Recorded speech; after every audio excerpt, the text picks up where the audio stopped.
ओम शांति, ओम शांति। बहुत सुंदर आध्यात्मिक माहौल बन गया है और इस शुभ अवसर पर हम सभी 1 मिनट एक सुंदर परमात्मा का भजन गीत सुनेंगे और मन को स्थिर करेंगे। सभी 1 मिनट शांति से बैठेंगे। एक परमात्मा का गीत होगा, उसके पश्चात ही हम लोग ये कार्यक्रम प्रारंभ करेंगे।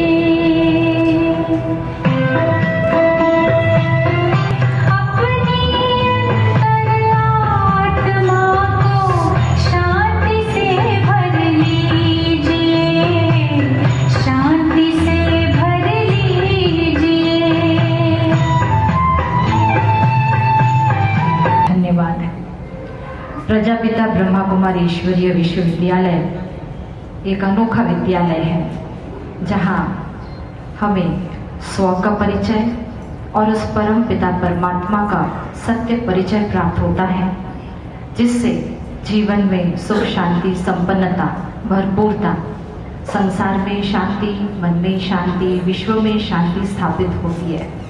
इस महान लक्ष्य से ब्रह्मा कुमारी संस्था एक एजुकेशन, एक शिक्षा जनमानस को दे रही है ताकि समाज परिवर्तन हो और विश्व परिवर्तन हो। इसका हेडक्वार्टर माउंट आबू राजस्थान में है। आप सभी सुने होंगे, विश्व भर में भी 147 कंट्रीज में इसकी शाखाएं विस्तृत हैं और यहाँ दुर्गापुर की शाखाओं से हम लोग आए हुए हैं और हम सभी के बीच दुर्गापुर शाखा की ब्रह्मा कुमारी की जो मुख्य प्रशासिका है प्रमिला दीदी जी उपस्थित हैं। हम चाहेंगे हम सबसे पहले इस सुंदर कार्यक्रम का शुभारंभ करेंगे उनकी शुभाशीष से। हम अनुरोध करेंगे प्रमिला दीदी जी से, आएंगे और अपनी शुभकामनाएं हम सबको देंगे। सबसे पहले परमपिता परमात्मा को बहुत बहुत धन्यवाद। उनकी शुभ प्रेरणा से और यहाँ मारवाड़ी समाज की महान आत्माओं की शुभ विचार, शुभ प्रेरणा से आज शुभ संध्या में इतना सुंदर कार्यक्रम का व्यवस्था किया गया है। बहुत सुंदर, सभी आत्माओं ने मिलकर के हर प्रकार के डिपार्टमेंट के सभी आत्माएं जो आज एक कार्यक्रम में सहयोगी है, तो सभी को नाम सहित प्रजापिता ब्रह्मा कुमारी ईश्वरीय विश्वविद्यालय की तरफ से बहुत बहुत अभिनंदन है, स्वागत है और आप सभी को बहुत शुभकामनाएं हैं। तो परमात्मा की तरफ से आप सभी को, जैसे कि आज सुंदर कार्यक्रम है, तो आपकी प्रेरणा से ब्रह्मा कुमारी ईश्वरीय विश्वविद्यालय के तरफ से ये जो आज नाटक प्रस्तुत किया गया है, मैं समझती हूँ आप सभी इसका पूरा लाभ लेंगे। तो दीदी ने तो बताया आप सभी को, ब्रह्मा कुमारी ईश्वरीय विश्वविद्यालय सारा विश्वव्यापी ये कार्य कर रहा है, तो आप सभी नजदीक रहते हैं, हमारा संस्था तो सामने ही है, तो हम सभी को ईश्वरीय निमंत्रण देना चाहती हूँ कि जरूर एक बार हमारी संस्था में पदार्पण करेंगे और संस्था के माध्यम से जिस प्रकार से मेडिटेशन का और ईश्वरीय ज्ञान का आज जो पूरा ये संसार का रहस्य के बारे में जो नॉलेज दिया जाता, थोड़ी सी आप सभी को जानकारी मिलेगा, जिस नॉलेज के आधार से हमें अपना जीवन को ऐसे मनुष्य से देवता बना सकते हैं। आज सुंदर नाटक के माध्यम से आप सबको थोड़ा प्रेरणा मिलेगा और साथ साथ जिस उपलक्ष्य में हमारे यहाँ के मुख्य सभी भाई हमें आमंत्रण किए हैं और हमें खुशी से यहाँ पर प्रोग्राम रखे हैं और से गौ माता की जो विशेषता है, महिमा है, हमें भी दिल से ही उन्हें मानते हैं। ये सभी को गौ माता का जरूर सम्मान करना चाहिए। और ऐसे समय था जो माता का बहुत पूजन होता था। आज धीरे धीरे उसका जो मान्यता थोड़ा कम होता गया, लेकिन आप सबके अंदर बहुत शुभ प्रेरणा है। उनको हर आत्मा उनको सम्मान दे, उनको ऊंचा दृष्टि से देखे, उनका पूजन करे, उनका लाभ ले। तो मैं आप सभी को यही धन्यवाद देना चाहती हूँ कि आप सभी गौ माता को बहुत श्रद्धा से मानते हैं। इस उपलक्ष्य में इतना सुंदर आज कार्यक्रम का आयोजन किया गया है। उसके ऊपर ही हमारे इस विश्वविद्यालय की तरफ से एक नाटक प्रस्तुत किया गया है। तो आप सभी जरूर शांतिपूर्वक उसका लाभ लेंगे और जरूर हमारे इस विश्वविद्यालय में एक बार पदार्पण करेंगे। आप तो सभी सुने होंगे प्रजापिता ब्रह्मा कुमारी ईश्वरीय विश्वविद्यालय, बहुत कोई जानकारी भी होगी बहुतों को। तो फिर से भी हमें याद दिलाते जरूर आने की ईश्वरीय निमंत्रण है। आप सभी को बहुत बहुत धन्यवाद। शांतिपूर्वक पूरा कार्यक्रम का ही लाभ ले रहे हैं। इससे पहले हमारे जो भजन कीर्तन करते थे आरंभ होगी ईश्वरीय विश्वविद्यालय की तरफ से और हमारे सभी बहनों की तरफ से बहुत बहुत थैंक्स। ओम शांति। धन्यवाद देवी जी को, आपने कम शब्दों में हमें इसके तहत ब्रह्मा कुमारी को ये जो इनविटेशन मिला और उसमें भी विशेष एक नाटक प्रस्तुति का उन्होंने इन सभी ने जो हमें प्रेरणा दी, तो ये एक कहेंगे ईश्वर का ही कृपा है कि हम लोगों को भी थोड़ा बुद्धि चलाना पड़ा कि इस टाइप का नाटक हमको लगता है जो भी यहाँ उपस्थित है कभी गौ माता को रिलेटेड आपने इसके पहले कभी नहीं देखा। वो कोई सिनेमा में सीरियल्स में ये सब देखते हैं, लेकिन चैतन्य रूप में कभी नहीं होता है। इसीलिए हम विशेष ये श्री श्याम गौ सेवा परिवार को विशेष थैंक्स देना चाहते हैं कि हम सबको प्रेरित किया कि एक नाटक बनाना है गौ माता के ऊपर। तो हम सभी ने बहुत कोशिश किया है कलाकारों को लेकर गौ माता की महिमा और कुछ पौराणिक घटनाओं को उपस्थापित किया है नाटक में। जो शिक्षा देती है ये मानवीय मूल्यों को जागृत करना, हमारी मन की शांति कोई दूसरा नहीं दे सकता है। हमारा कर्म ही हमको शांति देता है। हमारा अच्छा स्वभाव व्यवहार ही हमें खुशी रहा है।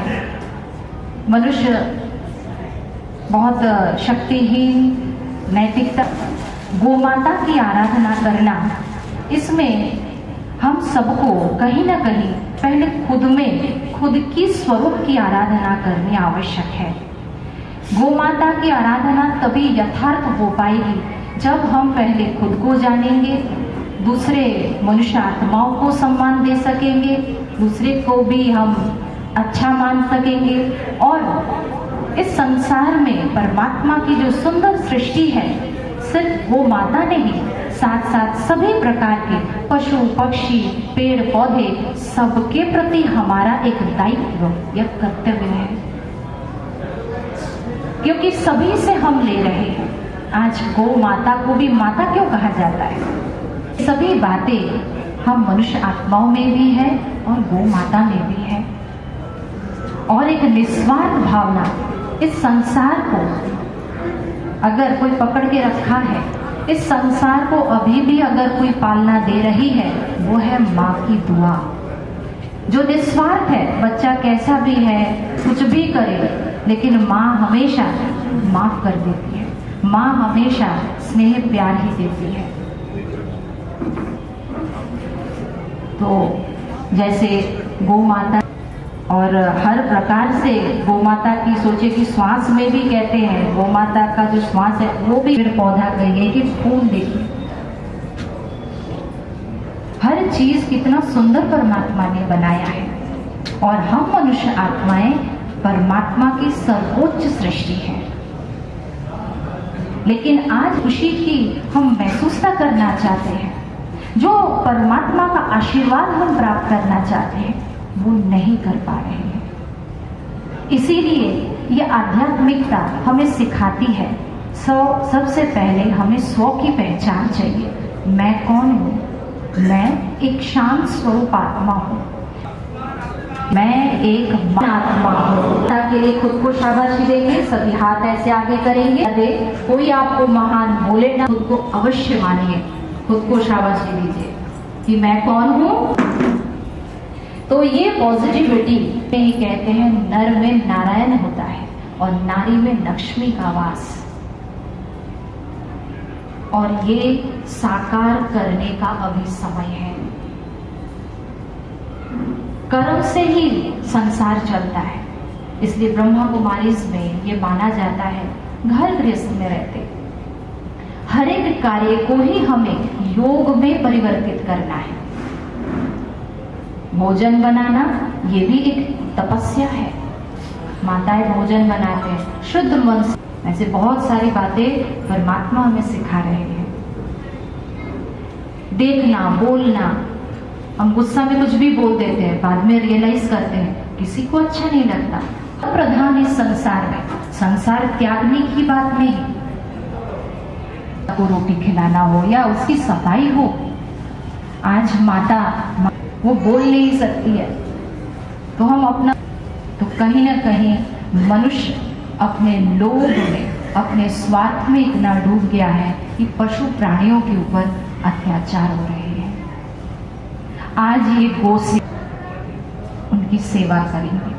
अगर कुछ नहीं कर सकते, दुआ तो कर सकते हैं ना, प्रार्थना तो कर सकते हैं कि सभी इस जग के सभी पर, क्या हमको पिंजरा पसंद, ये सब साइड टच नहीं करने से हमको लगता है कि हमारा ये सेवा, ये आयोजन संपन्न हुए हैं। ये शरीर 5 तत्वों से बना हुआ है, हम खाली ले रहे हैं, ले रहे हैं, ले रहे हैं। कहाँ प्रकृति की, इसका विषय आप सबके सामने रखते हैं। एक पौराणिक कहानी हमने लिया है जिसमें एक भक्त वो नारायण से पूछ रहे हैं कि माता लक्ष्मी का स्थान गौ माता के पीछे ही क्यों होता है। तो स्वयं गौ माता अवतरित होती हैं और इसका जवाब देती हैं। वो नाटक में आप वो जवाब देखेंगे। एक गीत के माध्यम से माता लक्ष्मी प्रार्थना कर रही है गौ माता से कि हमको अपने इस पवित्र शरीर में कहीं भी स्थान दे दीजिए। फिर गौ माता स्वीकार करती हैं और आगे दिखाया गया कि नारायण भी गौ माता की महिमा करते हैं। उसके बाद नारायण स्वयं कहते हैं कि मुझे सेवा करने का अवसर मिलता है और मैं भी माखन चोर कहलाता हूँ। और अंत में नारायण स्वयं समय के विषय में हम सबको अवगत कराते हैं कि समय परिवर्तनशील है, लेकिन ये एक चक्र है। जैसे दिन और रात एक चक्र है, से हर एक परिस्थिति में हम मन को शांत रख सकेंगे और मन शांत रहेगा तो ही हम हर एक परिस्थिति का सही समाधान कर पाएंगे। इसलिए आइए हम सभी श्रेष्ठ कर्म कर अपने जीवन को देव तुल्य बनाएं। तो चलिए, और समय विलंब नहीं, ओम शांति। गाय के प्रादुर्भाव की कथा प्राणी रत्न है। 7 सूंड वाले उच्च वैश्रवा घोड़ा और कामधेनु रूपी 5 गौ माताएं प्रकट हुई। 5 गौ माताओं की सेवा हेतु 5 ऋषियों ने इन्हें प्राप्त किया। जमदग्नि, भारद्वाज, वशिष्ठ, असित और गौतम। तो आइए आप और हम मिलकर करें गौ माता की वंदना। ओम गौ मंगलम, गौ माता मंगलम।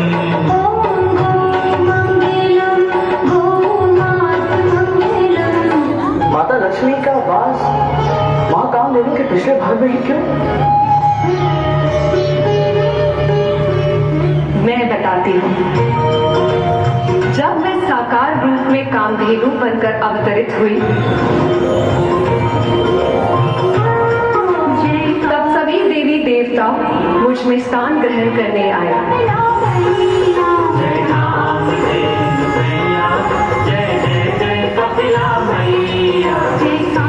जो सबसे पहले आया उसे अपनी इच्छा अनुसार स्थान मिल गया।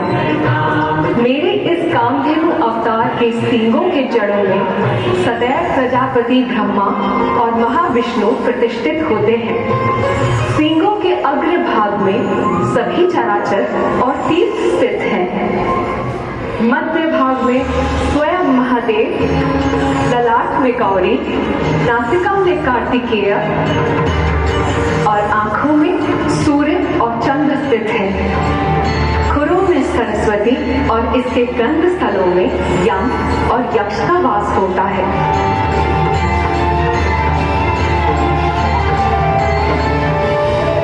प्रणाम माँ, मुझे भी अपने इस कामधेनु रूप में कोई स्थान दे दीजिए। आपको विलंब हो गया देवी। अब तो सभी ने अपना मन वांछित स्थान चुनकर निवास करना आरंभ भी कर दिया है।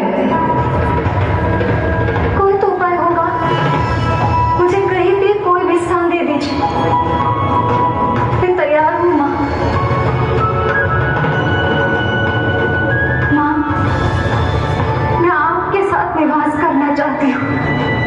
मैं समझती हूँ, परंतु इस संसार में सबसे अधिक वंदनीय आप हैं माँ।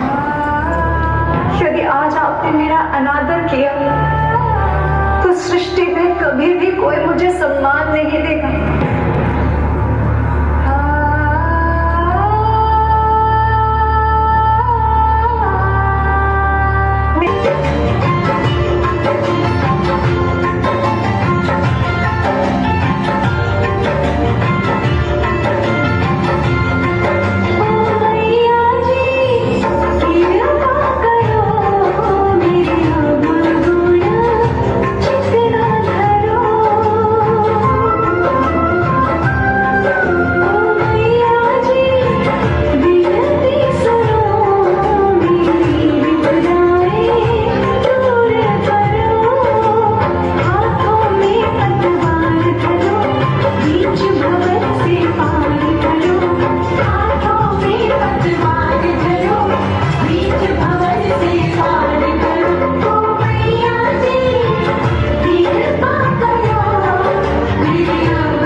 से आप मेरे पृष्ठभाग में निवास करेंगी।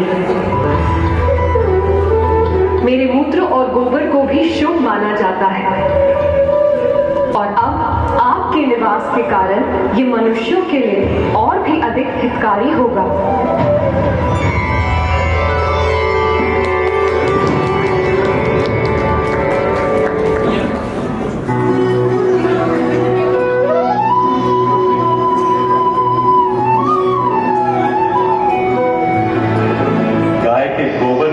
का वास होता था, इसीलिए उसे खेतों में डालकर मिट्टी को उपजाऊ बनाया जाता। घर की दीवारों में उसका लेप लगाकर उन्हें स्वच्छ बनाया जाता और चौके में चूल्हे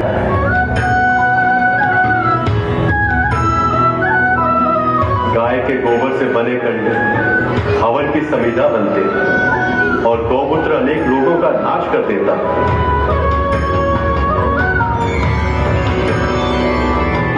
भविष्य में स्वयं मैं एक अवतार लूं जिसमें ना केवल मुझे गौ सेवा का पुण्य अर्जित होगा बल्कि मैं माखन चोर भी कहलाऊंगा।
ऐसा लग रहा है जैसे ये सब कुछ भूल चुके हैं कि अभी अभी इसी मंथन से हलाहल नाम का राक्षस भी निकला था और अलक्ष्मी माँ भी।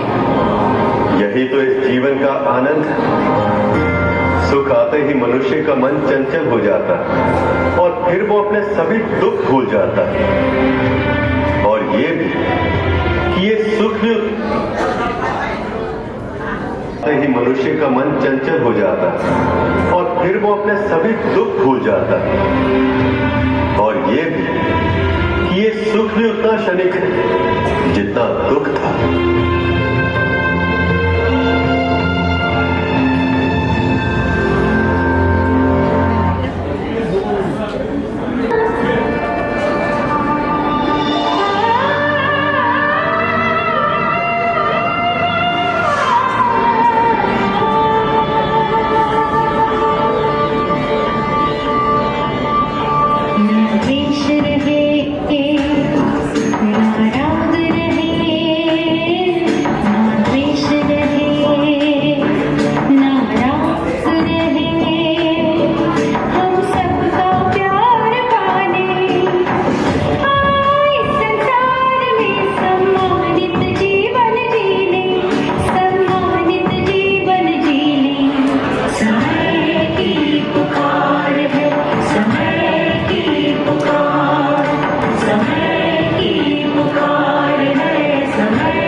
कलाकारों के लिए कलाकार से हम बारी बारी करके थोड़ा आप सबका परिचय करवा दे।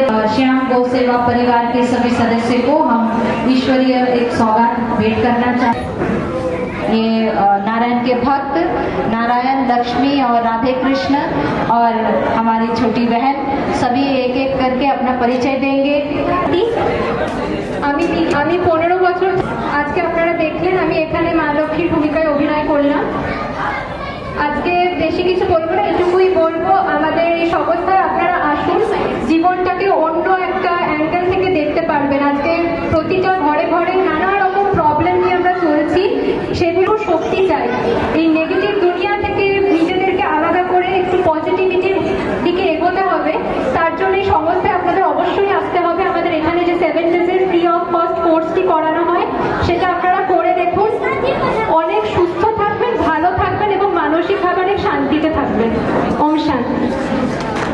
मैं प्रोफेसर डॉक्टर बीके शुभेदु। मैं एक दुर्गापुर में एक इंजीनियरिंग कॉलेज का मैकेनिकल इंजीनियरिंग डिपार्टमेंट का प्रोफेसर हूँ। मैं अपना पढ़ाई लिखाई NIT आर्मी कॉलेज दुर्गापुर से किया हूँ। पिछले 21 साल से मैं इस संस्था से जुड़ा हुआ हूँ। मैं एक कुमार हूँ और मेरा पूरा जीवन ये ईश्वरीय सेवा में समर्पित किया हूँ। ओम शांति। 11 বছর বয়স। আমি অনেকদিন ধরে এই সংস্থাতে যুক্ত আছি। এই সংস্থাতে যারা যারা আসতে চান আসতে পারেন। এখানে ফ্রি অফ কস্ট মেডিটেশন শেখানো হয়, যেটা শিখলে আপনারা শান্তি পাবেন এবং নিজেদের জীবনকে আরো ভালো করতে পারবেন। Thank you. আমার নাম বিকে কৃষ্ণা। আমি এখানে 4 বছর ধরে জ্ঞানে আছি। এখানে মেডিটেশন করে পড়াশোনায় কনসেন্ট্রেশন পাওয়ার বাড়ানো হয়, পরীক্ষায় ভালো ফল পাওয়া যায়। যারা আসতে চান তারা আসতে পারেন free of cost. Thank you. ওম শান্তি। আমি এখানে 4 বছর ধরে আছি এবং সব প্রোগ্রামে আমি ডান্স করি। আপনারা যারা আসতে চান অবশ্যই আসবেন। ওম শান্তি। আমার নাম ঐশী চ্যাটার্জি। আমি 6 বছর ধরে জ্ঞানে আছি। ওম শান্তি। আমি বিকে অমৃতা। আমি দীর্ঘদিন ধরে জ্ঞানে আছি, বাবার জ্ঞানে। এবং আমি সবাইকে এটাই বলতে চাই যে এখানে আসলে একটা বেটার লাইফ পাওয়া যাবে, পড়াশোনায় কনসেন্ট্রেশন এবং অন্যান্য দিকেও ভালো মানসিক শান্তি পাওয়া যাবে। শান্তি। अभी संस्था के सभी सदस्यों से सेवा परिवार बहुत बहुत हार्दिक स्वागत एवं अभिनंदन करती है।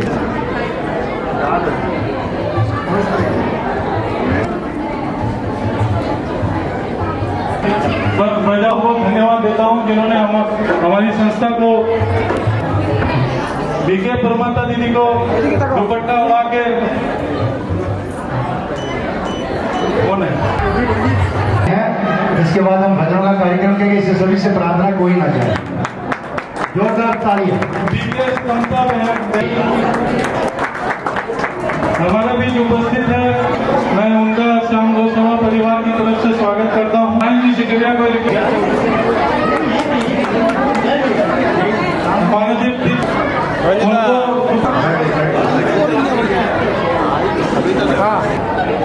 हमारा श्याम गौसेवा परिवार पूरा समाज स्टार्ट कर